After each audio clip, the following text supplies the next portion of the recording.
잘생긴 홍식이 오랜만에 친구 집에 놀러 갔다. 그런데 친구가 집에 없었다. 홍식을 맞이한 건 처음 보는 여자였다. 저기 여기가 박춘섭 씨 집 맞나요? 저는 춘섭이 친구인데요. 그러자 여자가 고개를 끄덕였다. 홍식은 여자를 보고 속으로 생각했다. 춘섭이가 얼마 전 결혼을 했다더니 신부인가 보네. 조금 나이가 들어 보이기는 하는데 춘섭이 취향이 연상이었나? 제가 오랜만에 친구 집에 오게 됐네요. 그런데 춘섭이는 어디 갔나요? 그녀는 수줍어하더니 아무 말도 하지 않고 멀뚱히 바라만 보았다. 홍식은 순간 아차하는 생각이 들었다. 저기 혹시 말을 못하세요? 그러자 그녀가 부끄럽게 웃었다. 아, 죄송해요. 제가 나중에 다시 올게요. 그러자 그녀가 홍식을 붙잡더니 연신 손짓발짓하며 뭔가를 말하려고 애를 썼다. 네? 뭘 말씀하려는지 모르겠어요. 그러자 답답했던지 그녀가 홍식을 데리고 방으로 들어갔다. 그러더니 갑자기 아래옷을 들추며 자기 소중이를 보여주는 것이 아닌가? 홍식은 당황해서 그 자리에서 얼어버렸다. 그러자 그녀가 다시 한번 아래옷을 들추며 자기의 조개를 또 다시 보여주었다. 홍식은 간신히 정신을 차리고서 그녀의 의도를 차근차근 생각해 보았다.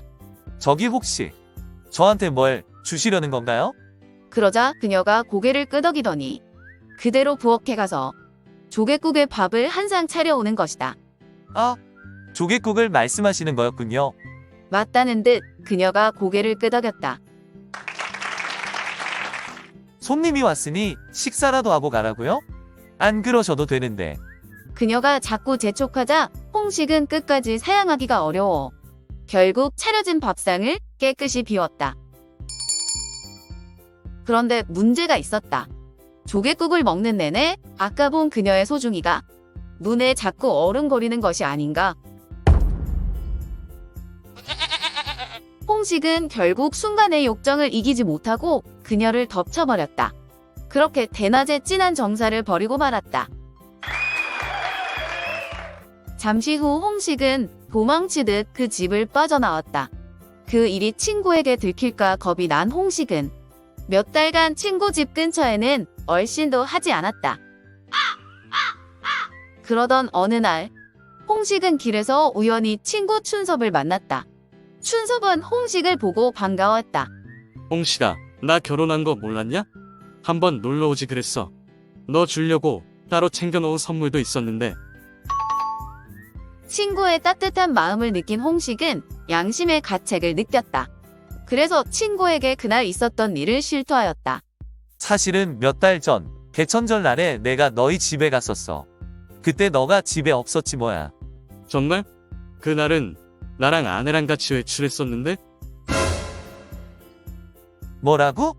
재수 씨랑 같이? 홍식은 순간 머리가 복잡해졌다.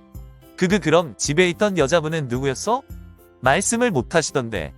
그 말을 들은 친구가 잠시 생각하더니 빙그레 웃으며 하는 말. 너가 만난 건 우리 장모님이야. 잘생긴 총각만 보면 갑자기 벙어리가 되시지.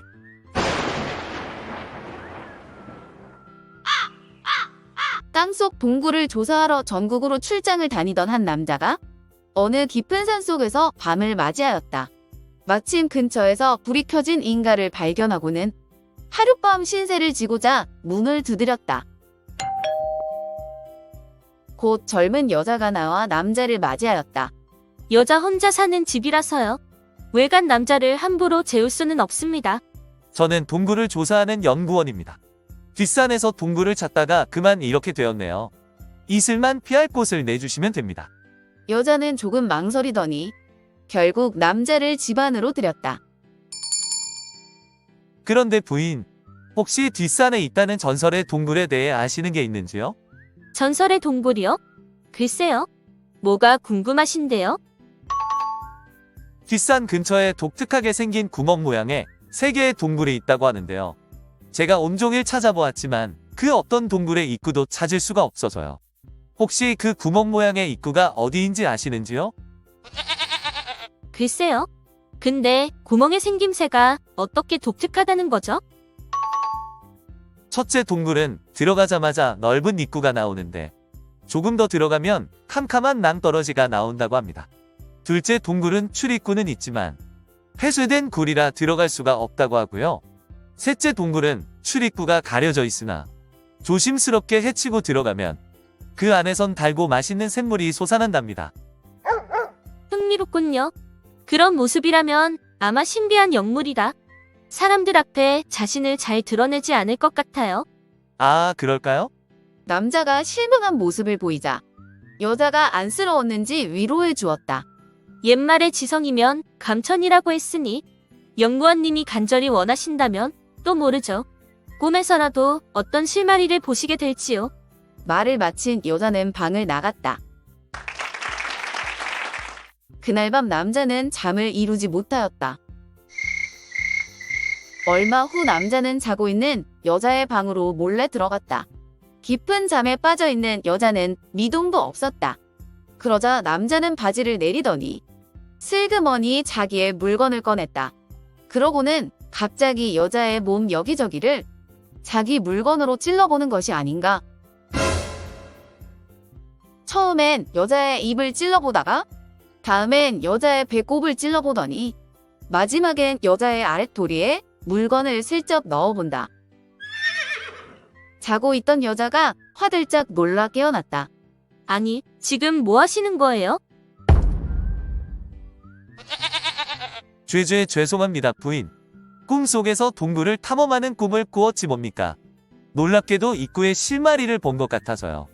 너무 기뻐서 목류병 환자처럼 제 몸이 저절로 움직였나 봅니다. 꿈에서 보았다고요? 동굴의 생김새가 맞던가요? 과연 전설이 맞았습니다.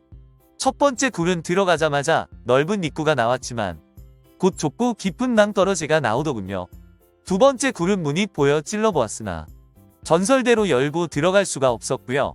그리고 마지막 굴은 입구가 잘 안 보여 장막을 헤치고 겨우 들어가 보니 진짜 아담한 굴이 나오지 뭡니까?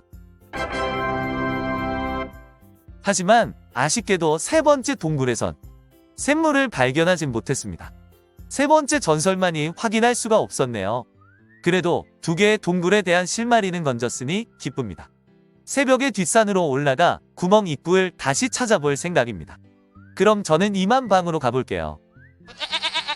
그러자 여자가 연구원을 붙잡으며 조용히 말했다. 그런데 세 번째 동굴에서 샘물을 발견하지 못하셨다고요? 그렇습니다만. 안심하세요. 꿈은 모두 맞았답니다. 네? 어떻게요? 샘물이 이제 막 솟아나기 시작했거든요.